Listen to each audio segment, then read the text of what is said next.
Tonight, what's for lunch? We've heard a lot recently about students opting not to eat the healthier choices being offered in school cafeterias these days. First, it was complaints that students from Halifax's Citadel High were crowding into the cafeteria of the region's biggest hospital for lunch.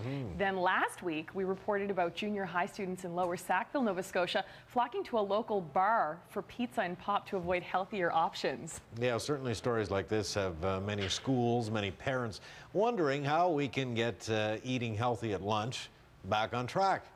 CTV's Paul Hollingsworth looked into that today. He joins us now live with more. Paul. Well, Bruce and Maria, many maritime schools have adopted a food and nutrition policy. The objective here is pretty simple: get the kids off of junk food and onto a new, healthier way of living. Now, some students and some kids we spoke to are reluctant to make this switch, but it appears this new policy is taking hold in our schools. Lunchtime at the cafeteria at Harbour High School. You'll find hundreds of students and only healthy food choices. Gone are pop, chocolate bars, and deep-fried foods.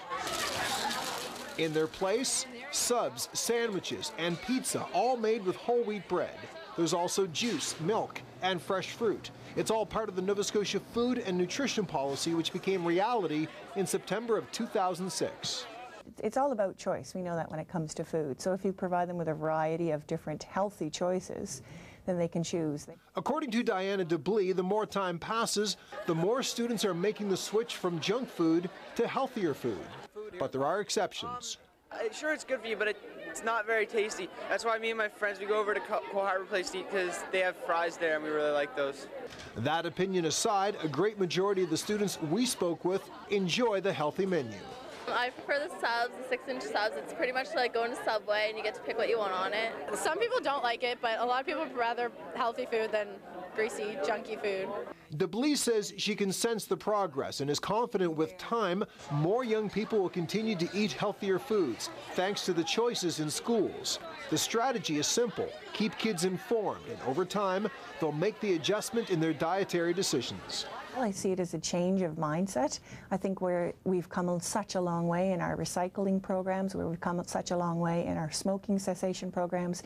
I see the exact same thing happening with food. It is about education, for sure. That is the key component into making this food nutrition policy successful. But it's also obviously about student engagement. And that nutritional education will continue. DeBlee says schools will move forward with surveys, focus groups, as well as healthy eating conferences, all designed to arm students with the ability to make the right choice at lunch. And Maria, Diana DeBlee also shared with me the new 2008 Healthy Living Calendar. Sidney Crosby is on the cover, so I feel compelled to share it with you. Bottom line, it's available to students, about 30,000 students. Inside it, there's messaging from role models like Sidney Crosby, drawings from kids, educational materials, and just information that allows students to pursue a healthy living track followed within the guidelines of the Canada's Food Guide. I should also tell you, Maria, I did try the whole wheat pizza today at Harbour High School, and it was very good. I gave it a 4 out of 5. So it's so much for the whole wheat pizza not being good based on my experience. It was not a bad deal.